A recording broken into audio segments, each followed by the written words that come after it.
Olá, como vai? Tudo bem com vocês? Tudo ótimo comigo também. Tô aqui para mais um vídeo. Hoje a gente vai falar um pouquinho sobre medicação. Como que você toma as suas medicações, né? Como que você faz com as suas medicações em casa? Vou te dar dicas importantes, então você escreve aí, anota tudo, porque vale a pena você saber o que vai acontecer se você fizer alguma coisa de errado fora do que eu vou falar aqui para vocês. Então, eu vou ensinar como que vocês devem tomar o medicamento de vocês de forma correta. Vou dar alguns exemplos de medicamentos, então pode ser que você já tome algum desses medicamentos, né? E o que que você pode fazer para ele não ter interação com os alimentos, não ter interações com outros medicamentos e quais as dicas aqui que vai ficar bem mais fácil para o seu dia a dia, para você controlar aí as medicações que você toma, tá bom? Mas antes disso, eu quero pedir para você se inscrever no canal, se você não é inscrito, ajuda a gente, se inscreve aí, aproveita, já deixa a curtida e comente qual medicamento que você já toma, que aí se for algum dos medicamentos que eu não citar aqui hoje, agora, eu posso te ajudar depois respondendo nos comentários, tá bom? Fica fechado assim? Então vamos lá, vamos falar um pouquinho? Bom, muitos medicamentos, né, a gente sabe que eles têm interações medicamentosas. O que são essas interações medicamentosas? São ali formas de alimentos ou outros medicamentos que interagem com aquela medicação. E ela interagindo, ela pode aumentar a sua ação ou diminuir e até não fazer efeito. Ela pode cortar, né, essa forma ali da medicação agir no seu organismo, no seu metabolismo. A gente sabe que a gente tem um tempo de meia-vida no medicamento, onde é aquele tempo que ele faz ali o efeito desejado no nosso organismo, né, no nosso metabolismo, que ele vai ser metabolizado e ali ele tem que ser distribuído e ir para o local certo. Então, por exemplo, uma coisa que a nossa avó, que a nossa mãe falava muito, principalmente os antibióticos, para que você tome antibiótico com leite, porque é um medicamento forte, né? Ai, para não te dar dor de estômago, para não te fazer mal, você toma esse medicamento com leite. Gente, isso é um fato errado. Não se pode tomar antibiótico nem outros medicamentos, que tem outros também que não pode, mas o foco maior é no antibiótico. Por quê? Porque geralmente o antibiótico ele tem uma atração por cálcio, por magnésio, por ferro, por alumínio. E aí o que que acontece? Tem os íons e ele vai ter uma atração. E aí ele vai se ligar a essas formas que estão ali, vai ficar quelado, né, que a gente fala, e aí ele não vai fazer o efeito desejado no organismo, ele não vai funcionar. Aí você está fazendo um tratamento, vamos supor, eu vou dar um exemplo simples. Simples não, até mais complicado. Vamos lá no mais complicado. Um tratamento de H. pylori, onde você toma um antibiótico muito forte, né? Ali você está tomando um antibiótico muito forte, você já está com problema no estômago. Aí você fala, eu vou tomar um antibiótico forte desse, vai me agredir mais o estômago, eu vou tomar com leite. Normalmente as pessoas pensam isso e acham que está correto. E aí é que mora o perigo. Porque aí você toma uma medicação para ele agir contra uma bactéria do H. pylori, que é uma bactéria bem agressiva, que ela tira ali, ela age no muco, que é super importante ali do estômago, ela fica ali presente no muco, e aí o antibiótico ele precisa agir ali para que essa bactéria morra, né? E aí não tem o efeito desejado, você volta no médico, faz novos exames e o H. pylori continua lá porque ele cria resistência. Porque muitas vezes você está tomando com o leite e você atrai o antibiótico para o leite, para o cálcio e não para a bactéria onde ele precisa agir, onde ele precisa resolver o problema. Tentei explicar de uma forma mais simples para que vocês entendam. Vocês perceberam como é complicado? Então, medicamento, principalmente antibiótico, você toma com água. Ai, Neuza, como que eu faço, né, para realmente não ter essa agressão tão grande? Às vezes, a gente precisa, né, que é o mais indicado, tomar somente com água. O caso do antibiótico, que é o mais indicado, tomar com água. O que que você pode fazer? Toma um copo de água, espera uns 5 minutinhos, toma novamente, toma o antibiótico com mais um pouquinho de água. Por quê? Porque se você tomar com pouca água, você vai agredir mais o estômago, né? Mas se você conseguir tomar um copo cheio de água ou ali em intervalos pequenos e deixar o seu estômago mais cheinho de água, você vai perceber que você não vai ter ali um problema na hora de você tomar o medicamento. Você vai ter uma melhor absorção e não vai sentir tanta agressão no estômago, né? Já que é um fator que muitas vezes já está ali inflamado, já está passando por algum problema de gastrite ou mesmo algum outro problema de úlcera, por exemplo. Então a gente precisa ter esse cuidado. E a H. pylori é muito comum acontecer, é muito fácil de se pegar e o tratamento é muito demorado e muito difícil. E principalmente a gente tem que ter a ação do antibiótico, tem que tomar certinho, sem furar, sem se perder, porque senão a bactéria ganha resistência, ela fica mais forte. Então precisa seguir exatamente o que o médico mandar. Tá? Essa é uma das coisas. A outra coisa que eu queria dar um exemplo para vocês, o que é, gente? Que é uma coisa assim que a gente fica, né, pensando tudo. O que eu poderia fazer para melhorar? A interação do ferro, por exemplo, né? Eu preciso tomar uma vitamina, eu vou tomar ferro com leite, a mesma coisa, não pode, o leite tira o efeito do ferro, você não consegue suplementar o ferro e você perde o efeito do ferro tomando com leite. Porém, você precisa e necessita da vitamina C para você ter a absorção do ferro no seu organismo. Então, olha que engraçado, aí você precisa tomar o quê? Suco de limão, suco de laranja, suco de acerola, junto. Na hora que você estiver tomando o comprimido, você pega um copo de suco de limão, toma um suco de laranja, toma, porque ele tem o ácido ascórbico, que é um ácido super importante, e principalmente porque é a vitamina C, né, que é o ácido ascórbico. E aí você precisa dela para fazer com que o ferro seja absorvido no seu organismo. Então vocês percebem como funciona a alimentação junto com a medicação?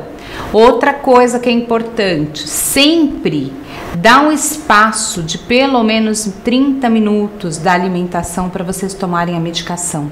No mínimo, gente, a não ser que não tenha jeito mesmo, mas não coma junto com a comida, a não ser que seja indicado ali na hora da alimentação.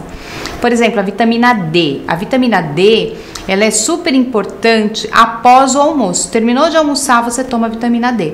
É o melhor horário. Por quê? Porque a vitamina D, ela precisa de proteína para ela ser absorvida. Ela vai ser melhor absorvida quando se tem a proteína. E aí você acabou de almoçar, você vai ter a proteína ali que ela precisa para ser melhor absorvida. Aí você consegue absorver melhor. Você tem uma maior absorção da vitamina D. Então a vitamina D, você sempre vai utilizar essa técnica. O ferro já é com o suco de laranja, o suco de limão, por conta da vitamina C. Então a gente precisa prestar atenção, porque muitas vezes o médico não te fala isso, né? E posso te garantir que ele nunca fala, porque eu vou te falar, eu fui aprender isso na faculdade de farmácia, né? Então, não aprendi isso antes, eu não sabia. Tanto é que quando eu era jovem, tomei ferro e eu acho que não adiantou nada, porque eu tomava com leite, com água, fazia tudo errado, né? Então, tem outra coisa, por exemplo, um medicamento para tireoide. Esse os médicos costumam prescrever corretamente, até porque ele tem que ser tomado logo de manhã que você acorda e você não pode fazer nenhum tipo de alimentação até 30 minutos, no mínimo 30 minutos.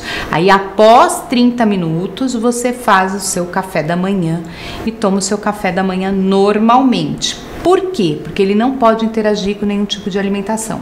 Você vai trabalhar com a parte hormonal, que é o hormônio da tireoide, né? Então ali você está regulando a sua tireoide. Então, para que não tenha nenhuma interação, para que não corte o efeito, para que não te atrapalhe ali nessa absorção da sua medicação, é importante que você tome sempre logo ao acordar com água, tá? E sempre aguardar no mínimo 30 minutos para você tomar um cafezinho e ficar tranquila. Corticoide. Corticoide é uma outra coisa que a gente sempre se pergunta.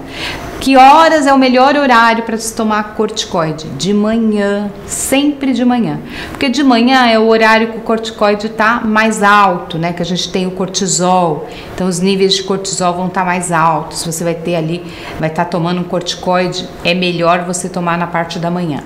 Quando você toma o corticoide à noite, por exemplo, o que que acontece? Você perde o sono, você não consegue dormir, te dá ansiedade, te dá falta de sono, porque ele vai interferir no cortisol e vai interferir no teu sono e vai descompensar todo o teu cortisol. Então é importante também você procurar sempre tomar na parte da manhã medicamentos corticoides, tá? Antialérgico, gente, é uma coisa, porque o que acontece com antialérgico, né? Polaramine, Allegra, Histamin, todos esses medicamentos antialérgicos à base de histamina, que são os histamínicos, eles causam sono, né? Sonolência. Mas tem uma outra coisa que eu vou dizer para vocês: vocês não podem tomar perto de almoço ou jantar que tenham carne na alimentação. Porque o que acontece? Quando você toma um antihistamínico, ele é antihistamínico. O que ele faz? Ele diminui a histamina. A histamina, ela é responsável por produzir o suco gástrico no nosso estômago. O suco gástrico é o principal para fazer o quê? A digestão da carne, seja ela frango, carne de boi, peixe, qualquer tipo de proteína que você coma ali. Aí o que acontece? Você diminui o suco gástrico, come a carne, tomou a histamina junto.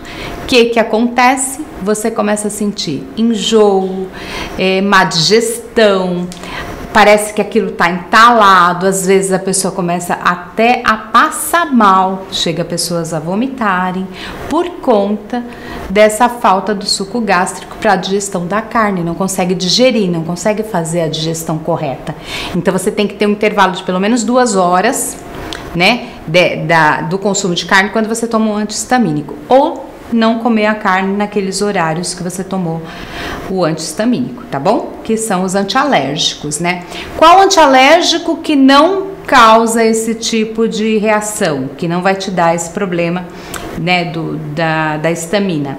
São os antialérgicos como a loratadina, que a loratadina, ela não é um medicamento focado na histamina, ela tem outra via de ação, então ela não vai fazer com que diminua o seu suco gástrico ali, que é tão importante no estômago, tá bom? Vai deixar de produzir? Não vai deixar de produzir o suco gástrico.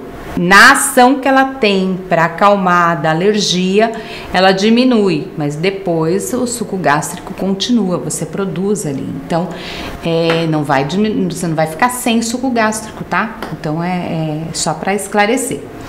Uma outra coisa que eu anotei, que é super importante, é o excesso de paracetamol. Vocês têm que tomar muito cuidado. Às vezes a gente toma um paracetamol para dor de cabeça. Vou dar um exemplo simples, né, para dor de cabeça.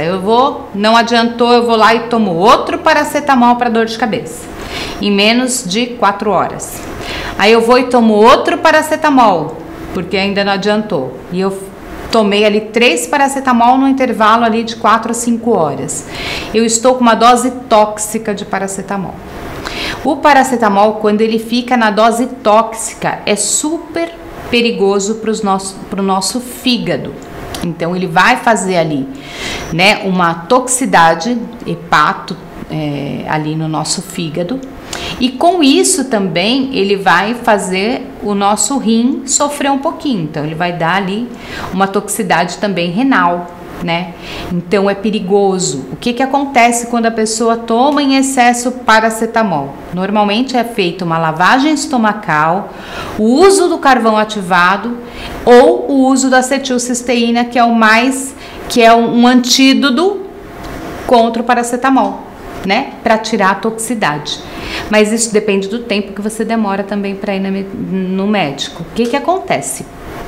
Quando você toma o excesso de paracetamol, ele vai causar uma toxicidade tão grande pro teu fígado que você vai começar a enjoar, vai querer vomitar e vai começar a sentir muito enjoo. E ali você vai estar pensando que é por causa da dor de cabeça ou da dor que você está sentindo, e na verdade é por conta do excesso de paracetamol.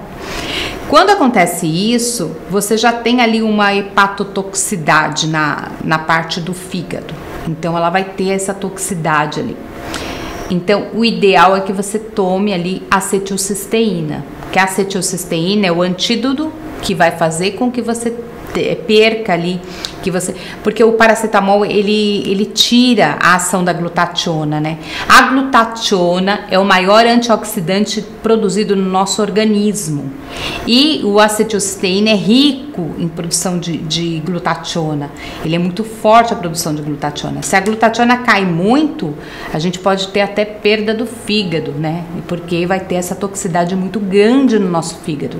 Nosso fígado vai ficar ali tóxico, ele vai perder a sua função e com isso vai agravar e você pode ficar muito mal. Então, se você sentir enjoo, vomitar, logo depois de tomar ali 2 ou 3 paracetamol, que você já está numa dose mais tóxica, tome cuidado, procure um médico ou tome uma acetilcisteína para garantir, porque você pode ali estar sofrendo essa hepatotoxicidade no teu fígado. É importante, viu, gente? Tem gente aí que não sabe, vai ficando e depois a coisa fica feia. Feia mesmo, começa a ter problemas sérios no fígado. Uma outra coisa que eu queria falar é a interação medicamentosa com o álcool, né? Você gosta de beber uma cerveja, tomar um vinho e toma medicamentos controlados, precisa ter cuidado, que seja um medicamento para pressão alta, para diabetes, você precisa ter muito cuidado. O que acontece com o álcool? Para você ter uma ideia, uma latinha de cerveja, ela demora, ou uma taça de vinho, ela demora em média 2 horas para metabolizar dentro do teu organismo. Então, se ela demora 2 horas, se você tomou 5 latinhas, você tem ali 10 horas que você vai metabolizar essas latinhas de cerveja. E aí tem tudo isso que você tem que contar. E aí, você toma remédio controlado, tem os horários da medicação, e nesse intervalo você vai tomar a medicação, você vai ter que esperar as 10 horas passar para tomar a sua medicação. Você não vai poder tomar a medicação durante esse período. Então, a interação com o álcool é muito grave. Ela, inclusive, pode entrar em coma alcoólica, pode dar alguns problemas aí de toxicidade também para o fígado, né? Pode dar sérios problemas até renais por conta do excesso de álcool junto com a medicação, né? Ou perde o efeito da medicação ou aumenta muito o efeito da medicação. Se for medicamento controlado, piorou, né? Se for ali medicamentos que você precisa ter um controle maior, que são medicamentos para dormir e tudo, ele pode mudar completamente a ação desse medicamento. Então é importante que vocês saibam, naquele dia quer tomar sua cervejinha, ok, mas não toma medicamento e faz um controle. Se ela demora 2 horas para metabolizar, quantas eu vou tomar? Vou tomar 3, 4 cervejinhas? Não tem problema, desde que você conheça essa regra das 2 horas e obedeça essa regra para tomar a medicação depois que já metabolizou, que já foi embora o efeito do álcool. Então é importante isso, tá bom? Porque a gente precisa, né, cuidar da nossa saúde, do nosso bem-estar. Então é importante a gente saber dessas dicas. Deixa eu ver se eu dei todas as dicas, se tem mais algum medicamento que eu poderia falar para vocês que seria interessante. Interessante também é saber o seguinte: anticoncepcional, estou fazendo um tratamento, tomando antibiótico, ele pode interagir com o meu anticoncepcional e tirar o efeito?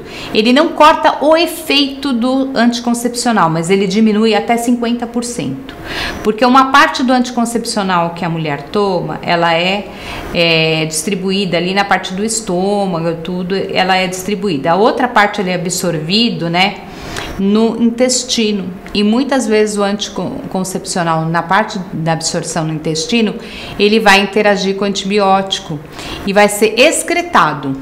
Então você vai perder a parte da ação do seu anticoncepcional por conta do antibiótico. Então tome cuidado, porque tem pessoas às vezes que falam assim: olha, eu tô tomando a pílula direitinho, mas fiquei grávida, ou falhou, ou aconteceu alguma coisa por conta que você estava tomando uma medicação. Não são todos anticoncepcionais que acontecem isso, mas a grande maioria sim, e não são todos os antibióticos que fazem isso também. São alguns antibióticos que mexem mais na parte intestinal, que eles acabam ali trazendo algum desconforto intestinal. Também, gente, se a pessoa tiver uma desidratação ou tiver diarreia, ela também pode perder ali uma parte da absorção do anticoncepcional, tá? Isso pode acontecer, né? A gente precisa ficar bem ligadinho nisso, porque é importante, são coisas que a gente não se atenta, mas que faz toda a diferença, então a gente precisa se atentar. Medicamento, então, só com água, exceto quando indicado, para ter resultado. Então, a gente precisa ficar atento com isso. Quando for comprar na farmácia, pergunta: esse medicamento eu posso tomar com água? Ou só posso tomar com chá? Posso tomar com... Chá também não pode. O ideal é com água, porque o chá também acaba sendo um remédio e ele pode também interagir. Então, muitas vezes, dependendo do chá, não pode nem tomar junto com a medicação, tá? É sempre em horários bem diferentes. Pode tomar o chá em horários diferentes, nunca junto, tá bom? É isso que eu gostaria de deixar aqui pra vocês. Gostou? Curte, compartilha com as suas amigas. Se você sabe das amigas que tomam as medicação tudo junta, isso também é importante. Não pode pegar um monte de medicamento, pôr na boca e tomar tudo junto, né? Você não conhece ali a ação de cada um, então eles podem interagir entre eles e ter um efeito contrário daquilo que você espera. Então tome cuidado com isso também, tá? Então são medicamentos que a gente precisa tomar muito cuidado. E é isso. Fiquem com Deus. Até o próximo vídeo. Não esquece aí de se inscrever no canal. E até mais.